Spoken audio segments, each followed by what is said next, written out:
Deuteronômio, capítulo 1. O primeiro discurso de Moisés na planície do Jordão. Moisés conta a história de Israel. São estas as palavras que Moisés falou a todo o Israel da além do Jordão, no deserto, na Arabá, defronte do mar de Suf, entre Parã, Tofel, Labã, Hazerote e de Zaabe. Jornada de 11 dias há desde Horebe, pelo caminho da montanha de Seir até Cádiz Barneia.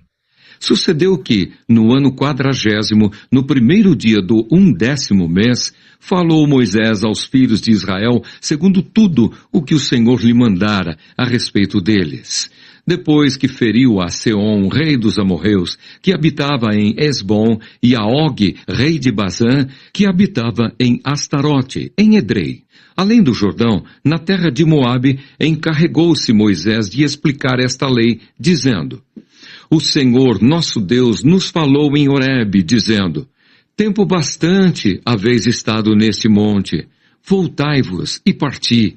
Ide à região montanhosa dos amorreus e a todos os seus vizinhos, na Arabá e à região montanhosa e à baixada, e ao Neguebe e à costa marítima, terra dos cananeus, e ao Líbano, até ao grande rio Eufrates.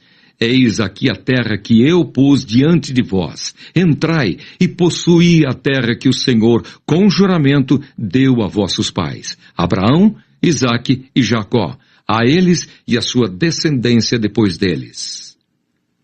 A nomeação de auxiliares. Nesse mesmo tempo eu vos disse: eu sozinho não poderei levar-vos. O Senhor vosso Deus vos tem multiplicado. E eis que já hoje sois multidão como as estrelas dos céus. O Senhor, Deus de vossos pais, vos faça 1000 vezes mais numerosos do que sois e vos abençoe, como vos prometeu. Como suportaria eu sozinho o vosso peso, a vossa carga e a vossa contenda? Tomai-vos homens sábios, inteligentes e experimentados, segundo as vossas tribos, para que os ponha por vossos cabeças. Então me respondestes e dissestes: é bom cumprir a palavra que tens falado. Tomei, pois, os cabeças de vossas tribos, homens sábios e experimentados, e os fiz cabeças sobre vós, chefes de milhares, chefes de 100, chefes de 50, chefes de 10 e oficiais, segundo as vossas tribos. Nesse mesmo tempo ordenei a vossos juízes, dizendo: ouvi a causa entre vossos irmãos e julgai justamente entre o homem e seu irmão, ou o estrangeiro que está com ele. Não sereis parciais no juízo, ouvireis tanto o pequeno como o grande. Não temereis a face de ninguém, porque o juízo é de Deus. Porém, a causa que vos for demasiadamente difícil, fareis vir a mim, e eu as ouvirei. Assim, naquele tempo, vos ordenei todas as coisas que havíeis de fazer. 12 homens foram enviados para espiar a terra de Canaã. Então partimos de Horebe e caminhamos por todo aquele grande e terrível deserto que vistes, pelo caminho da região montanhosa dos amorreus, como o Senhor, nosso Deus, nos ordenara. E chegamos a Cádiz Barneia. Então eu vos disse: tendes chegado à região montanhosa dos amorreus, que o Senhor, nosso Deus, nos dá. Eis que o Senhor teu Deus te colocou esta terra diante de ti. Sobe, possuí-a, como te falou o Senhor, Deus de teus pais. Não temas e não te assustes. Então todos vós vos chegastes a mim e dissestes: mandemos homens adiante de nós, para que nos espiem a terra e nos digam por que caminho devemos subir, e a que cidades devemos ir. Isto me pareceu bem, de maneira que tomei dentre vós 12 homens, de cada tribo 1 homem. E foram-se, e subiram à região montanhosa, e espiando a terra, vieram até o vale de Escol, e tomaram do fruto da terra das mãos, e nolo trouxeram, e nos informaram, dizendo: é terra boa, que nos dá o Senhor nosso Deus. O relatório dos espias recebido com incredulidade. Porém vós não quisestes subir, mas fostes rebeldes à ordem do Senhor, vosso Deus.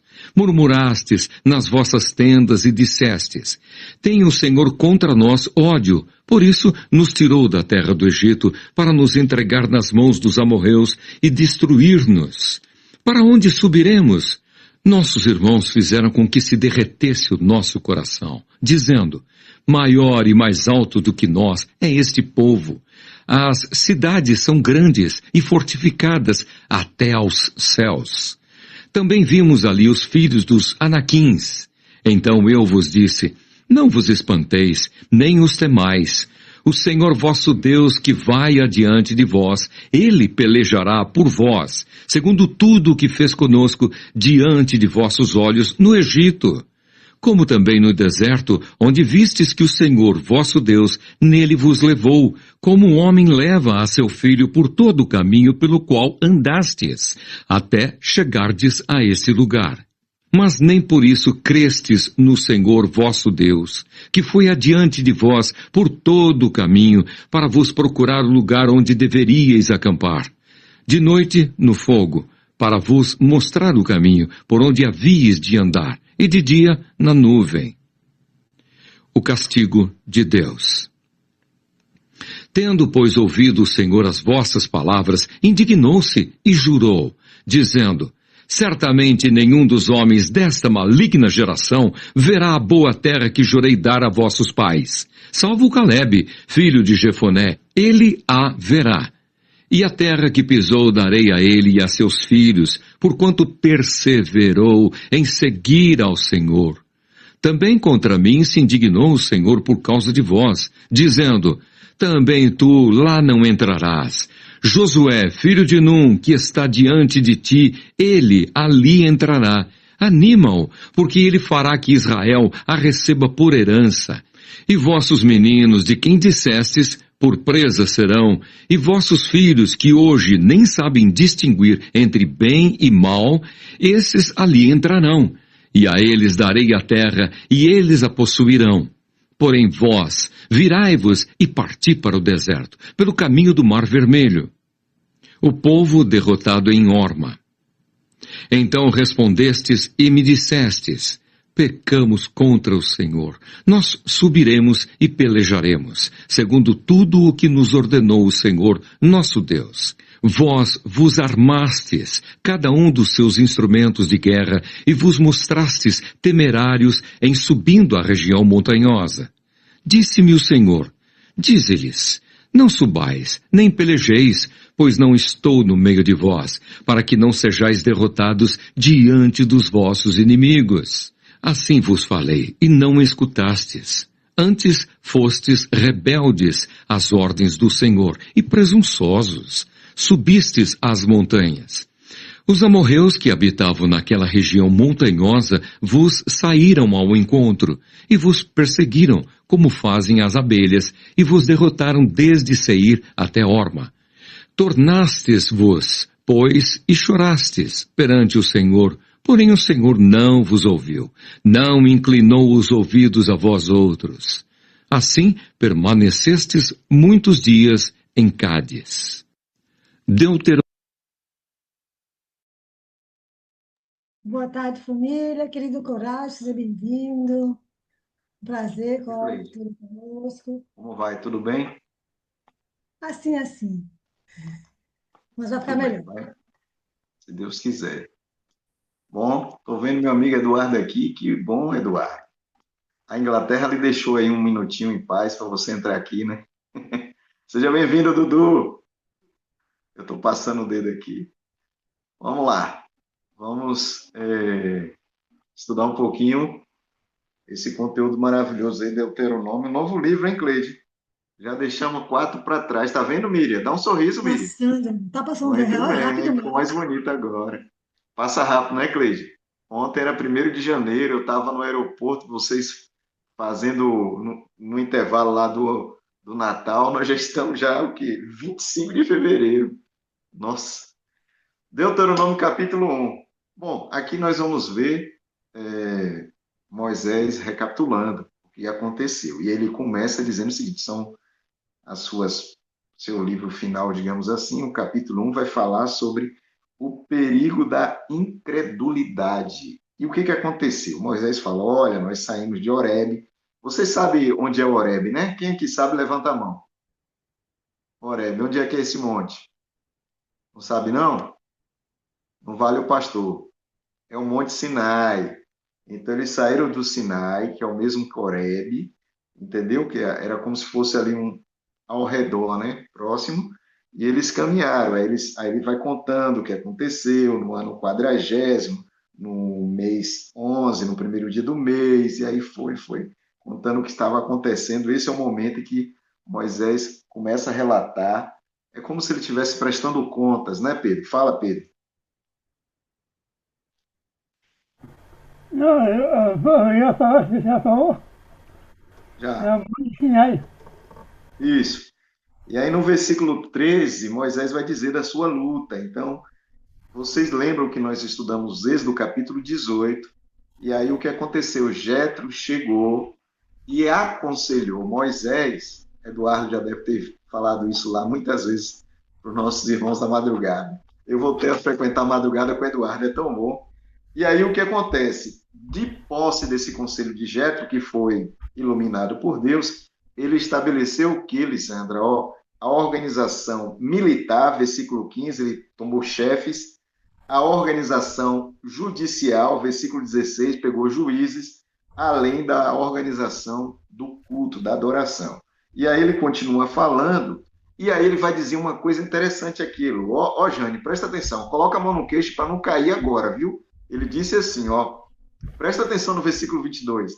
Então vocês chegaram a mim e disseram: ô Moisés, vamos mandar homens adiante de nós?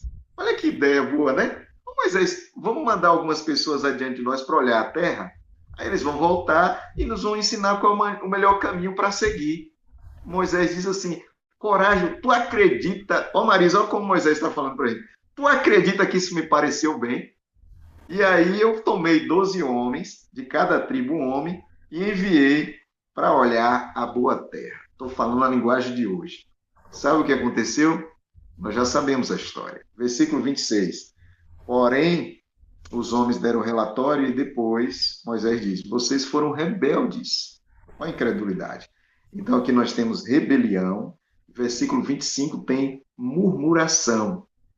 Duas características que naquela geração levou ao precipício. E nós que estamos vivendo aí nos dias do Jordão, de atravessar o novo Jordão, né, para encontrar com o nosso Senhor e Salvador Jesus Cristo lá em Canaã, temos que evitar essas duas características que atingiu nossos irmãos hebreus. Vocês sabiam quantos anos levaria?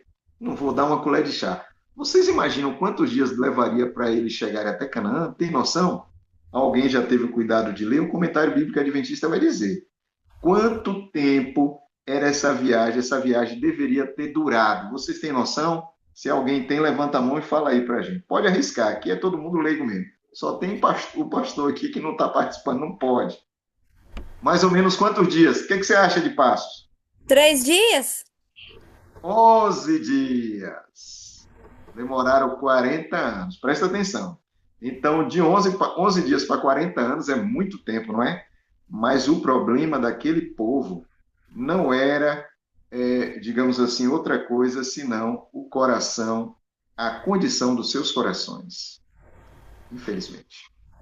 Bom, aí Moisés vai dizer mais à frente que quando Deus ouviu esse relatório, nada pega Deus de surpresa, né? Versículo 35, ele fala assim: nenhum homem dessa geração maligna entrará na boa terra. E aí, no versículo 36 vai dizer, exceto Caleb. Versículo 37 ele diz: o Senhor ficou indignado com todos nós. No versículo 37 ele ainda fala: e também comigo. Olha, tá vendo? Os 12 homens, Marisa, que ele confiou, 10 deixaram o povo numa situação lamentável. Eu tenho medo dessas coisas, sabe, gente? Porque a história tende a se repetir, a gente tem que ter muito cuidado. Por isso, quando alguém me pergunta alguma coisa, se eu não posso falar bem, eu evito falar mal, porque o tal da murmuração é um grude, parece um visgo de jaca, que vai ficando assim, vai virando, não sei nem como explicar. E disse Deus: Josué, Moisés, que é filho de Nun, ele vai adiante de você, versículo 38. O versículo 39, Deus diz assim, olha, os meninos que estão aqui agora, aqueles que não têm idade militar, esses eu darei, e eles vão possuir a terra. Ou seja, Deus deu um basta naquela geração. Não foi a primeira vez que eles murmuraram contra Deus, né? Nós estudamos que desde a saída do Egito, quando eles viram o exército de Faraó, já começou ali aquilo que foi uma característica daquele povo, incredulidade.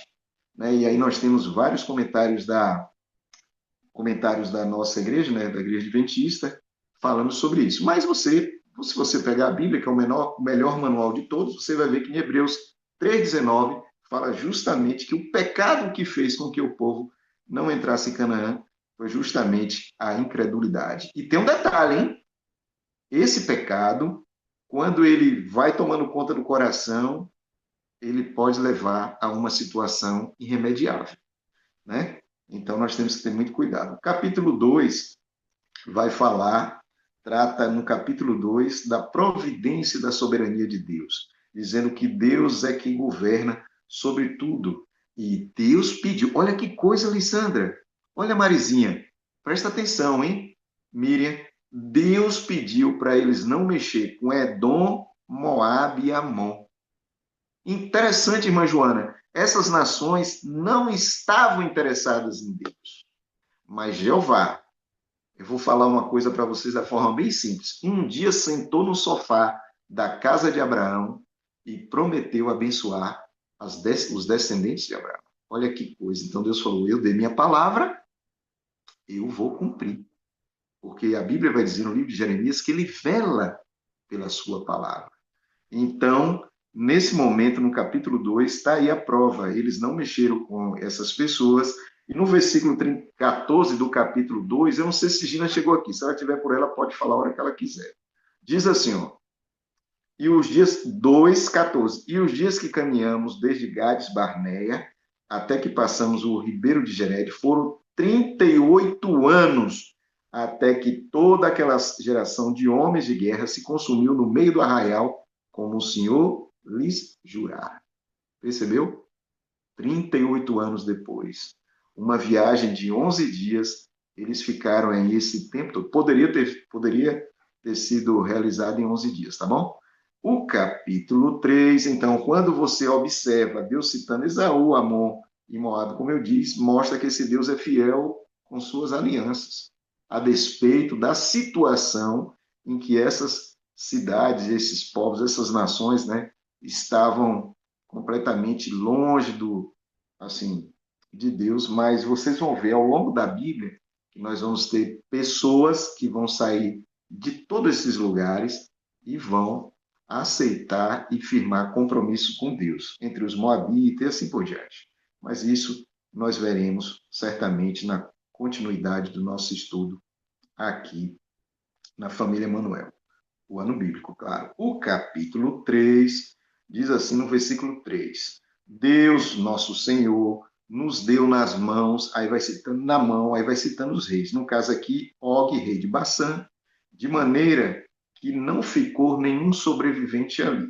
E nós já conversamos com isso, porque na leitura que você vai fazer aqui do capítulo 3, você vai encontrar a ordem dizendo que era para matar todo mundo. Em alguns casos, por um versículo 19, então somente vossas mulheres e vossas crianças e vosso gado, porque eu sei que tendes muito gado, ficarão nas vossas cidades, que já vos tenho dado.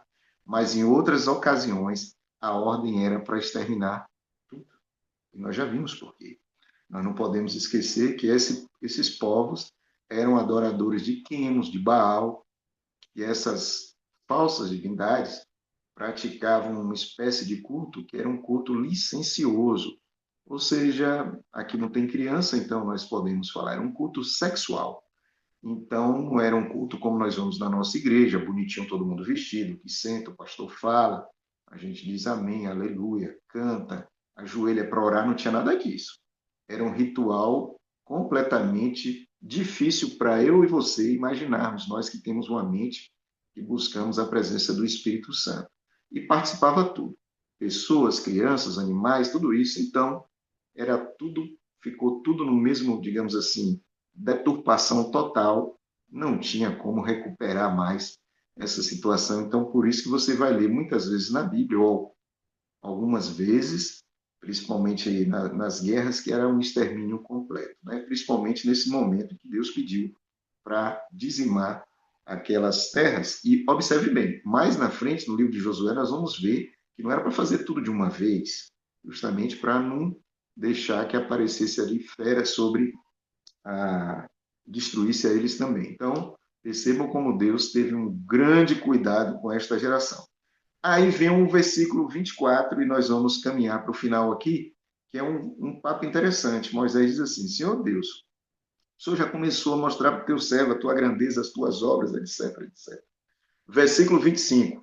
Eu lhe suplico, na minha Bíblia, na minha versão, diz assim: eu rogo que o Senhor me deixes passar, para que eu veja essa boa terra que está além do Jordão, essa boa montanha, o Líbano. Porém, o Senhor indignou-se muito contra mim, por causa de vocês, e não me ouviu. E ainda disse: ó Moisés, basta, não me fale mais desse assunto. Já pensou? Você está pedindo uma bênção a Deus, alguma coisa, Deus virá para você e falou assim: basta, pastor Rosival, não me fale mais desse assunto. Como ficaria a sua fé? Porque a fé de Moisés não diminuiu de Deus. Ele falou: Senhor, tá bom, se não tem como, então é isso. Eu vou continuar até quando o Senhor desejar, e depois vem outra pessoa, que no caso Josué, para dar seguimento ao trabalho do Senhor. Agora, quando você vai para o Novo Testamento, você vai lembrar de outro personagem que passou por uma situação igual, semelhante. Quem foi no Novo Testamento? Moisés no Velho. Deus falou: basta. E no Novo, quem foi? Alguém Paulo. sabe aí? Paulo. Paulo, Paulo. Paulo. 2 Coríntios 12, 9. A minha graça a ti basta, Paulo, porque o meu poder se aperfeiçoa na fraqueza. Será que nós estamos... Hoje eu vi, rapidamente eu não pude acompanhar toda a sala, se bem que hoje eu consegui. Já tenho, né? Graças a Deus, já essa semana tenho conseguido acompanhar o culto lá com o Eduardo, o pastor Ivo, pela manhã, e depois eu entrei. Hoje eu consegui entrar na sala de Rivanda e depois consegui ouvir, né? Que antes eu só ficava ali, mas não podia interagir, compartilhar, etc. Mas hoje eu pude ouvir também parte da mensagem lá na sala 57. E aí eu fiquei pensando hoje, né? Imaginando essa situação. Imagina se você pede uma coisa a Deus, porque a gente tem essa expectativa, né, Cleide? A gente pede a Deus e, na realidade, nós estamos quase que forçando a Deus nos dar o que nós queremos, né? Não é assim? Você fala assim: Deus, vou dar um exemplo, eu quero uma caneta Bic, mas tem que ser Bic, e ela precisa ser azul. Aí você ora, volta e meia, você olha do lado, olha uma pessoa com caneta Bic, você fala: eu quero dessa, com coisa que Deus não sabe, né? E aí passa tempo e Deus não responde naquela hora. Eu lembrei agora, foi o testemunho, né? Eu creio que foi o testemunho da pessoa que orou tal, pelo filho, é isso mesmo, a irmã que contou o testemunho lá na sala 57. Então, nós precisamos entender que Deus é soberano. Então, você vai pedir, e ele naturalmente já sabe o que você vai pedir. Mas ele pode dizer sim, ele pode dizer não, e ele pode dizer espere um pouco. Ou ele pode falar, como ele disse para Paulo e Moisés: basta, não me fale mais sobre este assunto. E eu pergunto: como ficaria a nossa fé? Para refletir agora, um segundinho, aquilo que você tem pedido a Deus. Se Deus virasse para você e falasse: basta, não me fale mais desse assunto, como ficaria a sua fé? Percebeu? Porque a fé de Moisés não diminuiu. Pelo contrário, ele pegou a cruz, jogou nas costas e disse assim: gente, vamos lá. Porque agora... E eu imagino, e o Espírito de Profecia certamente vai falar isso com riqueza de detalhes, as lágrimas nos olhos daquelas pessoas que amavam Moisés. Falar: rapaz, não é possível, esse homem caminhou tanto tempo e Jeová disse não para ele. Mas sabe o que acontece nessa hora, Elô? Pega a visão lá no céu, quando Deus falou para Lúcifer: meu amigo, acabou, Lúcifer se rebelou de vez. E aí, com o seu comportamento, o seu, digamos assim, a sua rebelião, ele arrasta a terça parte dos anjos dos céus. Moisés foi diferente. Quando ele ouviu basta, ele falou: o Senhor é Deus. Eu vou continuar aqui com o Senhor, porque o seu não vem bênção por aí. E Moisés aguardou. Sabe o que aconteceu com Moisés? Ele descansou, nós não sabemos quanto tempo. Em um dia, Jane, um dia, quem é que aparece no monte para falar com o Filho de Deus que estava lá em Israel? Moisés. Moisés falou: glória, eu estou nos pés, eu coloquei nos pés da montanha que eu queria, Senhor. E eu vim aqui para lhe incentivar, porque lembra que eu estive numa situação desagradável e eu não sabia tal. Ou seja, Moisés estava ali para, como homem, digamos assim, encher o coração de Jesus de esperança. Oh, que coisa difícil de entender. Mas a ideia é justamente essa, para dizer para Jesus: não desista. Jesus não ia desistir, claro, nós sabemos disso. Mas Moisés estava ali representando, e nós sabemos disso, todos aqueles que vão vencer, ou que serão vencedores, essa é a melhor frase, sobre a morte, porque Cristo um dia esteve neste mundo, caminhou lá onde Moisés queria caminhar e venceu, para que eu e você tenhamos a oportunidade de entrar nessa boa terra que o Senhor nosso Deus nos dá. Então, Moisés, muito tempo depois, ele teve a oportunidade de pisar naquela terra que ele só pôde ver, porque ele descansa antes de atravessar o Jordão, Elô. E nós sabemos o que aconteceu, o livro de Judas vai dizer que, algum tempo depois, Jesus Cristo veio pessoalmente ressuscitá-lo. E a primeira ressurreição que nós temos na Bíblia é justamente a ressurreição de Moisés. E é por isso que ele vai aparecer ali para conversar com Cristo antes dos momentos em que Cristo estava se preparando para as últimas batalhas, e Elias, né, um representando aqueles que estarão vivos quando Jesus voltar, e Moisés representando aqueles que vão ressuscitar. Elias representa os profetas e Moisés também representa a lei. Deus abençoe a cada um de nós, né, que nós possamos cada vez mais termos essa fé, que a propósito é o que o livro do Apocalipse diz, né? Fé de Jesus. É muito mais do que só a fé em Jesus. Fé de Jesus. É como Moisés. E a mesma coisa acontece com Jesus também, lembra?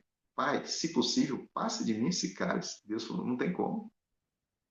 Então, que Deus nos abençoe, porque o que nós precisamos viver, Cleide, eu sei, nós estamos muito longe, mas nada é longe para aqueles que entregam a vida nas mãos do Espírito Santo, porque Ele fará toda a mudança, Jane, que nós precisamos. Às vezes nós nos olhamos e falamos assim: não tenho chance.